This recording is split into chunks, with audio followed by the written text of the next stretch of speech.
Thomas the Tank Engine had been working in the coal yards all day. The little blue engine was covered in coal dust.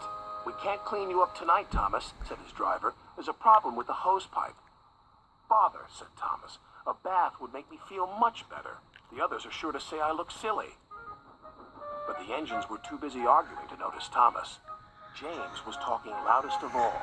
"I deserve a new coat of paint. Sir Topham Hatt says I'm the pride of the line, and—" "Rubbish," huffed Henry. "We're all the pride of the line." "It's been like this all day," confided Percy to Thomas. "James is getting a new coat of paint and won't stop boasting about it." "Why, James? I'm the one who needs a new coat. Look at me." "I'd rather not," retorted James. "You're not a pleasant sight, and wouldn't understand the needs of a really important engine."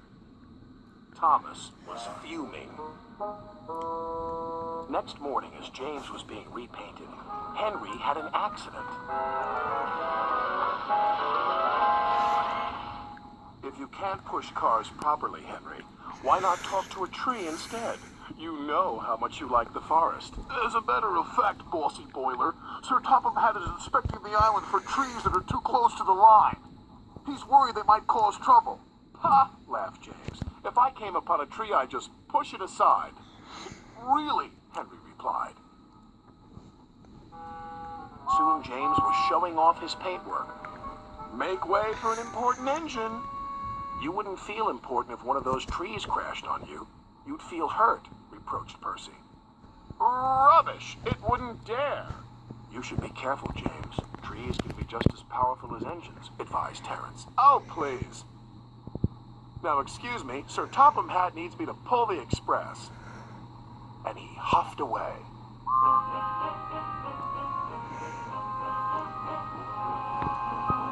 But James was wrong. "You must go to the yards and collect an important goods train, James. It's heavy, so be careful," said Sir Topham Hatt. "But, sir, I've just been repainted. Can't Thomas or Percy do it? They're dirty and like working with freight cars." Really useful engines don't argue. So James didn't. By the time he arrived at the yards, the weather had changed for the worse. "Your color's nice, James. Pity about your face, though," said a freight car. James ignored them and set off.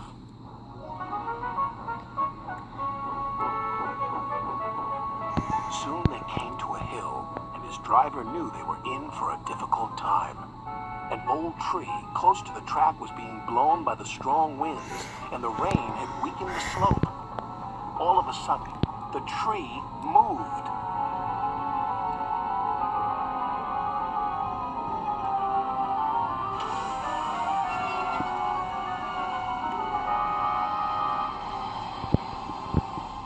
"Oh, help!" cried James. "Go away!" But of course, the tree couldn't. James tried to reverse away from the tree, but his train was too heavy. Then he heard a whistle. "It's Thomas," called his driver.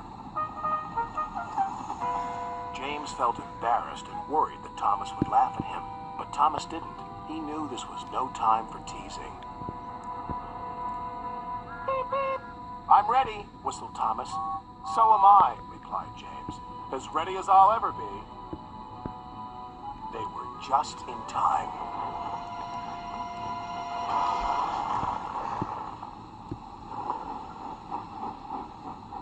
Later, James spoke to Thomas. "Percy and Terence were so right to warn me.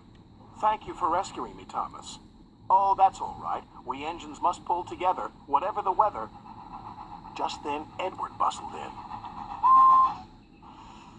"Sir Topham Hatt thinks you're both brave engines. Thomas, you're going to have a new coat of paint. And James, Sir Topham Hatt says that tomorrow you'll pull the Special Express." Everyone was very happy.